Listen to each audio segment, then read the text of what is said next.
one of the municipalities in the second district of the province of Bohol that was badly hit by Super Typhoon Odette. During that time, the whole municipality was totally down. The support facilities, including power, were totally disrupted.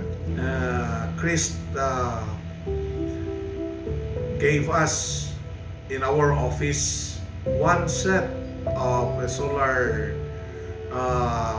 connection, solar panel, solar connectivity to enhance our power need, because during the time the National Power Corporation, or the NGCP rather, is yet to restore power in this island town.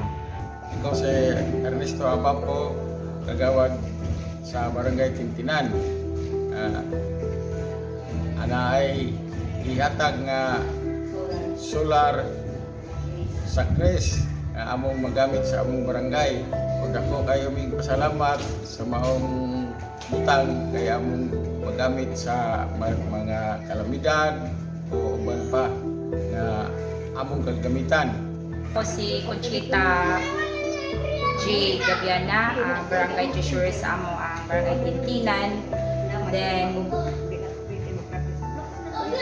ni ay gihatag na project gikan ni siya sa Center for Renewable Energy and Sustainable Technology. So, ibig sabihin, Chris.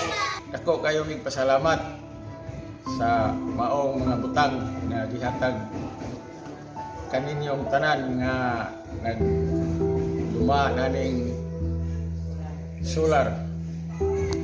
So, salamat kaayo sa nagduma ni programahan nga Chris nga ila jud may gitagaan o project nga lahutay jud og 1 year na by April. So April 2022 hangtod karon 2023. So good pa kayo ang battery nga duha ka bukok. So nakita ni Sir Ryan na pag-check up, okay pa ang controller, then ang charger, then duha ka battery, okay pa. So daghan kayong salamat.